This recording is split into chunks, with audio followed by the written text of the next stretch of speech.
अस्सलामुअलैकुम। टेलीस्कूल के इस एजुकेशन प्रोग्राम में खुशामदीद। ये प्रोग्राम टीवी पर हुकूमत पाकिस्तान और सबक फाउंडेशन की शिराकत से पेश किया जा रहा है। इसके लेसन्स पाकिस्तान के तमाम तालीमी बोर्ड बशमूल कैम्ब्रिज के सिलेबस के मुताबिक तैयार किए गए हैं, जिसमें एजुकेशन कंटेंट सबक फाउंडेशन प्रोवाइड कर रही है।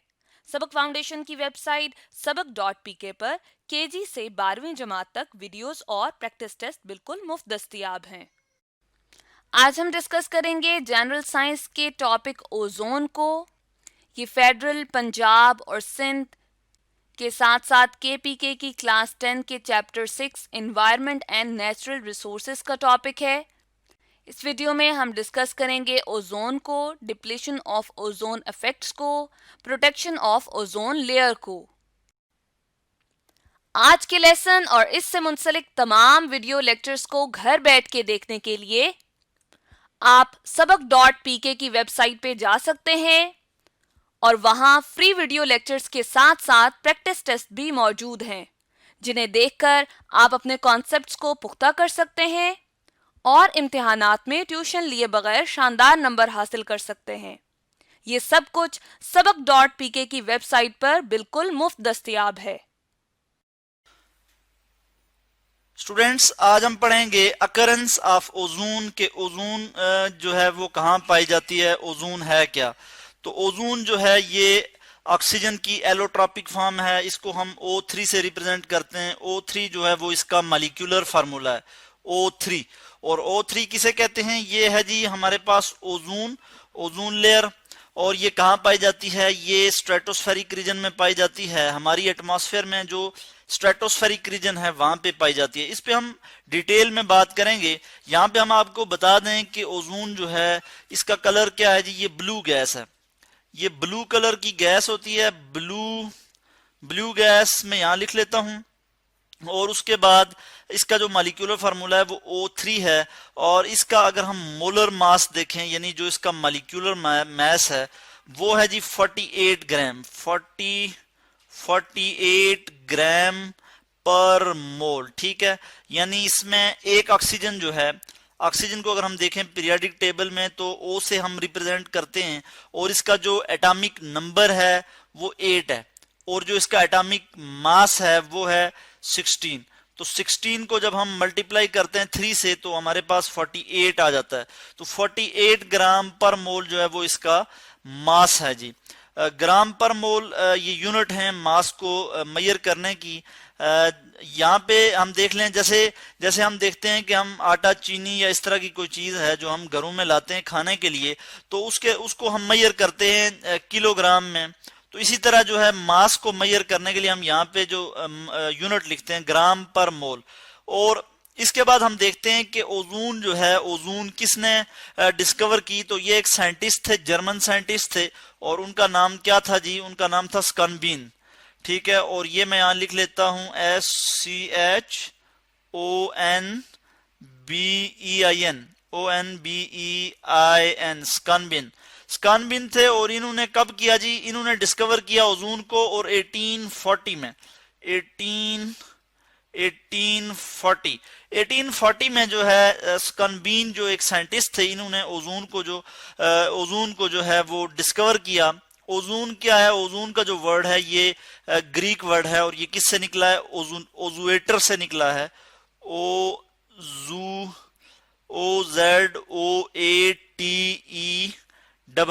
ओजुएटर। तो ये ओजुएटर से निकला है। और इसके मीनिंग क्या है? कि इसके मीनिंग है जी स्मेल। तो यहाँ पे मैं इसको थोड़ा मूव करवा देता हूँ, नजदीक हो जाएगा इसके, ओजुएटर। ठीक है, ओजुएटर जो है ये ग्रीक वर्ड है। मैं यहाँ लिख लूं कि ग्रीक वर्ड है। और इसके क्या मीनिंग है?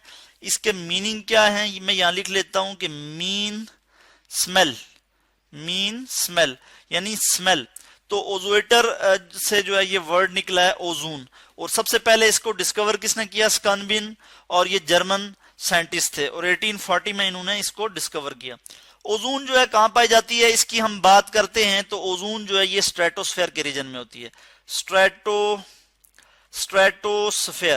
स्ट्रेटोस्फेयर का जो रीजन है ये हमारी एटमॉस्फेयर में मौजूद होता है। मैं यहाँ पे आपको एक डायग्राम दिखा दूं, यहाँ से इससे आपको क्लियर हो जाएगा। इसको मैं यहाँ पे दिखा देता हूँ, बल्कि इसको स्क्रॉल कर लेते हैं हम नीचे और इसको हम नीचे देख लेंगे यहाँ पे कि ये जो सनलाइट है, सनलाइट आ रही है और ये ओजोन की एक लेयर है, इस पे अभी हम बात करते हैं। यानी इसमें क्या हो रहा है कि ओजोन जो है वो हमारी एटमॉस्फेयर में जिस रीजन में मौजूद है उसे हम स्ट्रेटोस्फेयर कहते हैं। और एटमॉस्फेयर क्या है कि हमारी जमीन के गिर्द डिफरेंट गैसेस का मिक्सचर है, डिफरेंट गैसेस हैं, उन्होंने हमारी जमीन को जो है वो सराउंड किए हुए है। तो वो जो उन्होंने सराउंड किए हुए है वो एक किस तरह से सराउंड किए हुए है कि जिस तरह से एक एनवेलप होता है, एनवेलप में लेटर जो है एनक्लोज होता है, इसी तरह से हमारी जमीन के गिर्द डिफरेंट गैसेस मौजूद हैं। तो इसको हम कहते हैं एटमॉस्फेयर, यानी जो हमारी फजा है। तो उसमें एक रीजन है जिसे हम स्ट्रेटोस्फेयर कहते हैं और वहां पे ओजोन मौजूद है।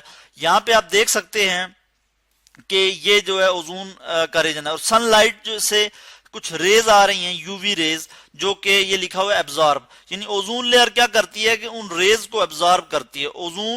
ओजोन का जो मेन फंक्शन है वो ये है कि ये यूवी रेज जो सन से आती हैं, यूवी रेज, यूवी मैंने लिखा है यानी ultraviolet rays, ultraviolet rays जो सन से आती हैं उनको जो है ओजोन एब्जॉर्ब करती है और जमीन तक नहीं आने देती। यूवी रेज जो है ये हार्मफुल रेडिएशंस होती हैं,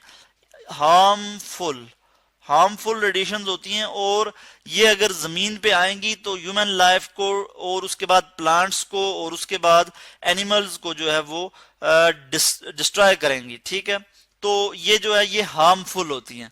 तो ओजोन का जो मेन काम है वो इन रेज को एब्जॉर्ब करना है।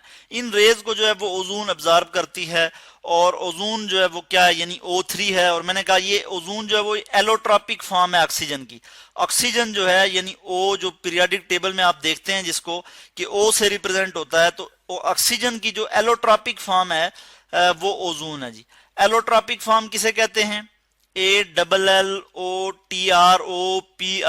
एलोट्रॉपिक फॉर्म या एलोट्रॉप। एलोट्रॉपी कहते हैं कि जब कोई भी एलिमेंट 2 और मोर देन 2 डिफरेंट फॉर्म में पाया जाए तो इस प्रॉपर्टी को हम कहते हैं एलोट्रॉपी फॉर्म है। यानी ऑक्सीजन जो है वो O2 में भी पाया जाता है, O2 डाइएटॉमिक ऑक्सीजन जो है O2। इसी तरह O3 जो है जिसकी हम बात कर रहे हैं कि ओजोन है, O3 ओजोन। तो ये क्या है? ये एलोट्रॉपिक फॉर्म है ऑक्सीजन की। इसको मैं ऐसे रिप्रेजेंट कर देता हूं यहाँ पे कि ये ऑक्सीजन की जो है ये एलोट्रॉपिक फॉर्म है जी। तो ओजोन का हमें पता लग गया कि ओजोन की अकरेंस क्या है। उसके बाद ओजोन जो है सी में भी मौजूद है, सी में भी मौजूद होता है। और किस वजह से कि फ्लोरीन और वाटर के कुछ रिएक्शंस होते हैं जिसकी वजह से ओजोन प्रोड्यूस होती है सी में, मगर वो कम मिकदार में होती है। इसके अलावा हमने देखा कि ओजोन कहाँ पाई जाती है जी? स्ट्रेटोस्फेयर के रीजन में मौजूद है। और ये क्या है? ये ऑक्सीजन की एलोट्रॉपिक फॉर्म है। और इसको किसने डिस्कवर किया, इस पे हमने बात की। इसमें एक चीज और हम बात कर लेते हैं कि ओजोन जो है ये बहुत ज्यादा रिएक्टिव होती है, बहुत ज्यादा रिएक्टिव होती है और इजीली जो है वो ये और अनस्टेबल होती है, और ये रेडिली जो है ये रिएक्ट कर जाती है या डिसोसिएट हो जाती है। यानी इसकी अगर हम डिसोसिएशन को देखें तो O3 है हमारे पास, O3, ठीक है। और ये क्या है जी? गैसियस फॉर्म में है। जब ये डिसोसिएट होगी ओजोन, तो ओजोन डिसोसिएट होगी तो O2 एटॉमिक ऑक्सीजन आ जाएगा, और सॉरी डाई एटॉमिक ऑक्सीजन आ जाएगा, यानी जो हमारे पास गैस है ओजोन, सॉरी ऑक्सीजन गैस है। और उसके बाद एटॉमिक ऑक्सीजन जो है उसको हम यहाँ लिख लेते हैं O, यानी ये क्या है जी? एटॉमिक ऑक्सीजन है। और इसके साथ कुछ एनर्जी भी जो है वो रिलीज होगी। तो ओजोन जो है वो बहुत ज्यादा रिएक्टिव है और ये जब डिसोसिएट होती है तो डायटॉमिक ऑक्सीजन इससे हमें हासिल होता है। तो ये था जी आज का हमारा टॉपिक, अकरेंस ऑफ ओजोन।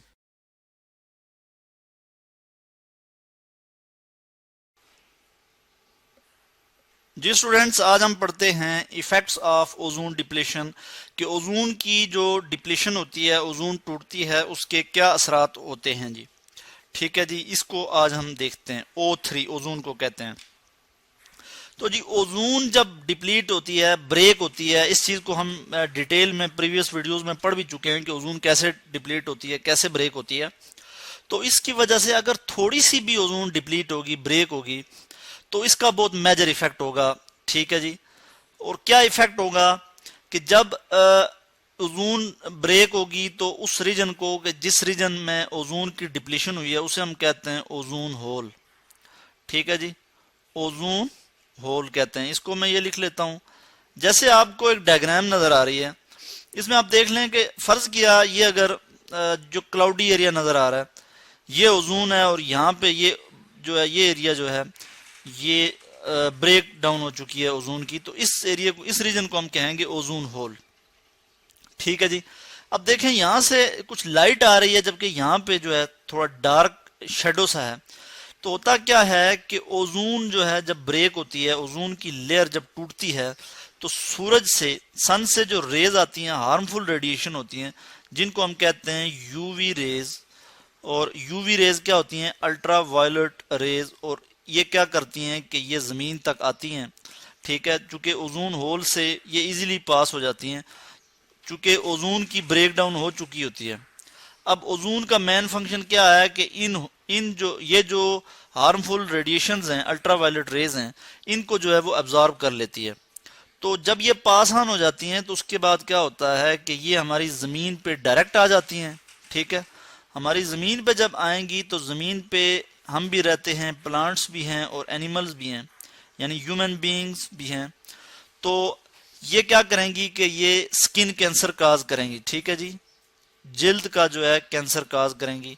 हमारे जो टिश्यू हैं जो हमारी स्किन में मौजूद हैं उनको, उनकी ब्रेक डाउन करेंगी, और इसकी वजह से क्या होगा कि स्किन कैंसर काज होगा। उसके बाद इनका क्या इफेक्ट है कि ये जो है आई ब्लाइंडनेस काज करेंगी, और उस बीमारी को हम कहते हैं कि जिससे अंधापन, हम कहते हैं अंधा हो जाता है एक आदमी, एक इंसान अंधा हो जाता है, उसे हम कहते हैं कैटारेक्ट। ठीक है, इसको मैं कैपिटल वर्ड में लिख रहा हूँ, कैटारेक्ट, RACT। कैटारेक्ट में क्या होता है कि ब्लाइंडनेस हो जाती है, और जो लेंस, आई लेंस होते हैं जो हमारे आंख में मौजूद होते हैं, वो क्लाउडी हो जाते हैं। ठीक है, तो ये किसकी वजह से है? ओजोन की वजह से है। यानी ओजोन जब ब्रेक हो जाएगी, ये टूट जाएगी, तो उस वजह से जो है अल्ट्रावायलेट रेज जो है वो डायरेक्टली जमीन तक पहुंचेंगी, और वो स्किन कैंसर काज करेंगी, वो ब्लाइंडनेस काज करेंगी। ठीक है, और उसके बाद क्या होगा कि ये जो है एनिमल्स की जो है हेल्थ जो है, उसमें ह्यूमन बीइंग है, उस पर इफेक्ट करेंगी, यानी कि ये इन्फेक्शियस डिजीज काज होंगी। इन्फेक्शियस डिजीज किसे कहते हैं कि ऐसी डिजीज जो बैक्टीरिया की वजह से काज हों, उन्हें हम कहते हैं इन्फेक्शियस डिजीज। यानी बैक्टीरिया जब कोई बीमारी काज करते हैं, बैक्टीरिया की वजह से कोई बीमारी होती है, तो उसको हम कहते हैं इन्फेक्शन। ठीक है जी, तो ऐसी डिजीज जिनसे इन्फेक्शन हो उसको हम इन्फेक्शियस डिजीज कहते हैं। ठीक है जी, जिनमें बैक्टीरिया का रोल हो जी। जैसे हम देखते हैं कि मलेरिया है, वो काज होगा, मलेरिया बहुत ज्यादा हो जाएगा। ठीक है जी, ये इस तरह की जो है डिजीज काज होंगी, और ये किस वजह से होंगी कि ओजोन जब टूटेगी तो अल्ट्रावायलेट रेज डायरेक्टली जमीन तक पहुंचेंगी। उसके बाद हम देखते हैं कि इससे और क्या होता है, और क्या इम्पैक्ट है ओजोन की डिप्लीशन का। उसके बाद हम देखते हैं कि जो प्लांट्स का जो लाइफ साइकिल है वो डिस्टर्ब होगा। Life cycle of plant, life cycle of plant क्या चीज है, इस पे हम बात करते हैं कि ये डैमेज होगा। ठीक है जी, कैसे डैमेज होगा इसको भी हम देखते हैं अभी। तो प्लांट लाइफ साइकिल कैसे डैमेज होता है कि आप देखते हैं कि जो आप बीज, सीड जो है वो बोते हैं, सो करते हैं। ठीक है जी, और जब वो बोते हैं तो उसके बाद जो है एक पौधा निकलता है, ग्रो करता है। वो पौधा जो है वो जब बड़ा होता है तो उसके बाद उस पर फ्रूट्स लगते हैं, फूल लगते हैं, फूल उसके बाद फ्रूट्स बनते हैं। ठीक है, और फ्रूट्स में क्या होता है जी? सीड होता है। तो ये लाइफ साइकिल है प्लांट का। ठीक है जी, सीड से फ्लावर, सॉरी सीड से प्लांट ग्रो होगा, इसको मैं लिख लेता हूँ, सीड से प्लांट, और प्लांट से फिर आगे जो है फ्लावर होंगे, और फ्लावर जो है वो आगे क्या बनाएंगे? फ्लावर जो है आगे बनाएंगे फ्रूट, और फ्रूट में क्या होगा? सीड। इसी चीज को साइकिल कहते हैं। ठीक है जी, तो ये जो प्लांट लाइफ साइकिल है ये डिस्टर्ब होगा, जिसकी वजह से प्लांट जो है वो डैमेज होंगे, जो है प्लांट की जो है वो प्लांट फ्रूट नहीं प्रोड्यूस कर सकेंगे। ठीक है, फर्ज किया अगर ये डैमेज होता है साइकिल, तो फिर प्लांट्स भी जो है वो कम होते जाएंगे। तो ये किसकी वजह से है? ये अल्ट्रा वायलेट रेज की वजह से है, जो ओजोन की डिप्लीशन की वजह से जमीन पे डायरेक्टली आ रही हैं। ठीक है जी, वो हार्मफुल रेज हैं जो कि सन से डायरेक्टली जमीन पे पहुंच रही हैं। ओजोन की डिप्लीशन की वजह से एक और जो इम्पैक्ट होगा वो हमारे वेदर पे होगा। ठीक है, हमारे मौसम में कुछ तब्दीलियां आएंगी। विंड की जो विंड की डायरेक्शन है वो चेंज होगी। विंड कहते हैं हवा को, जब हवा तेज चलती है उसे हम विंड कहते हैं। ठीक है, विंड पैटर्न डिस्टर्ब होगा। ठीक है, तो जब विंड का पैटर्न डिस्टर्ब होगा जिसकी वजह से जो है मौसम में तब्दीलियां आएंगी। कुछ इलाके ऐसे होंगे जिनका जो क्लाइमेट है, जो उनकी आबो हवा है जिसे हम कहते हैं क्लाइमेट, वो चेंज हो जाएगी और उससे बहुत ज़्यादा वहाँ की रहने वाले जो लिविंग ऑर्गेनिज्म हैं वो बहुत ज़्यादा इफेक्ट होंगे। तो अगर ओजोन जो है वो डिप्लीट होती रहे, ठीक है, तो उसकी वजह से सबसे ज़्यादा जो एरिया इफेक्ट होगा वो एशिया है। ठीक है, उसके बाद पैसिफिक रीजन है, पैसिफिक ये मैं लिख लेता हूँ यहाँ पे। ये जो हैं बहुत ज़्यादा इफेक्ट होंगे ओजोन की डिप्लीशन की वजह से। इनकी जो मौसमी तब्दीलियां आएंगी वो बहुत ज़्यादा होंगी। ठीक है, तो हमने देखा कि अल्ट्रा वायलेट रेज जो सन से डायरेक्टली ज़मीन पे आएंगी ओजोन की डिप्लीशन की वजह से, वो जो है किस तरह जो हमारी लाइफ जो है वो डिस्टर्ब करेंगी। ज़मीन पर रहने वाले जो लिविंग थिंग्स हैं उनकी लाइफ को किस तरह से वो डिस्टर्ब करेंगी जी। और इसके अलावा जो है, चूंकि अल्ट्रा वायलेट रेज जो है वो हार्मफुल रेज हैं, सन जो है वो सन से जो आती हैं उनमें हीट, हम उनको हीट रेज भी कहते हैं, यानी वो बहुत हार्मफुल रेज हैं। वो जब जमीन पे आएंगी तो जमीन का जो टेम्परेचर है वो भी बढ़ जाएगा। ठीक है जी, तो टेम्परेचर जब जमीन का बढ़ जाएगा तो इसकी वजह से भी मौसम में तब्दीलियां आएंगी। यानी मौसम जो है वो, अगर सर्दी है तो सर्दियों में भी गर्मी होगी, जिसकी वजह से बहुत ज़्यादा जो है वो जो वहाँ के लिविंग थिंग्स हैं, जो जानदार चीज़ें उस खास एरिया में रह रहे हैं, उन पे इसका बड़ा इफेक्ट होगा। और जब टेम्परेचर बढ़ेगा तो इस चीज़ को हम कहते हैं ग्लोबल वार्मिंग। ग्लोबल वार्मिंग, इसको हम लास्ट वीडियोस में, प्रीवियस जो वीडियोस हमने बनाई हैं उसमें हम बता भी चुके हैं, ग्लोबल वार्मिंग। तो ये थे जी इफेक्ट्स ओजोन के जो आज हमने देखे। होपफुल के आपको इसकी समझ आ गई होगी जी। सॉरी, इसको मैंने स्क्रॉल कर दिया, इसको मैं यूं दिखा दूं अगर आपको, जहां से हमने शुरू किया था। तो ये जो है आज हमने पढ़ा इफेक्ट ऑफ ओजोन डिप्लीशन।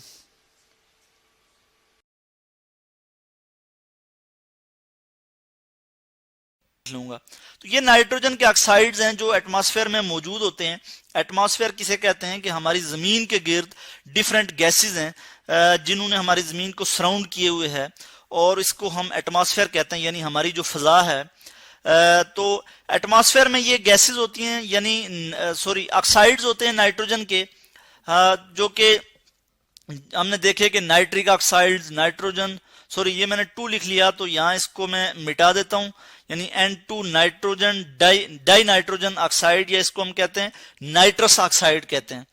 तो इसके बाद नाइट्रोजन डाइऑक्साइड है। तो ये किस तरह से ओजोन को डिप्लीट करते हैं इसके मतलब आज हम पढ़ेंगे। यहाँ पे हम एक रिएक्शन देख लेते हैं कि जब नाइट्रिक ऑक्साइड जो है NO, ये जब रिएक्ट करता है ओजोन के साथ यानी O3 के साथ, तो हमारे पास क्या आ जाता है? नाइट्रोजन डाइऑक्साइड NO2, और उसके बाद ऑक्सीजन गैस आ जाती है, यानी O2 की फॉर्म में ऑक्सीजन गैस आ गई, तो O2, तो O3 से O2 बन गई। यानी क्या हुआ? ओजोन की डिप्लीशन हुई। किसने की? नाइट्रोजन के ऑक्साइड ने, नाइट्रिक ऑक्साइड जिसे हमने कहा, और इसने ओजोन जो है वो, ओजोन को जो है वो डिप्लीट कर दिया जी। तो यहां पे मैं ये लिख लेता हूं। इसके बाद क्या हुआ कि यही जो नाइट्रिक ऑक्साइड है, या यहां पे जो नाइट्रोजन डाइऑक्साइड है NO2, ये दोबारा रिएक्ट करेगा एटॉमिक ऑक्सीजन के साथ, एटॉमिक ऑक्सीजन के साथ रिएक्ट करेगा और बन जाएगा हमारे पास NO, नाइट्रिक ऑक्साइड दोबारा हमारे पास आ गया, और उसके बाद हमारे पास O2 जो है यानी गैस, ऑक्सीजन गैस जो है आ गई। इस तरह से ओजोन की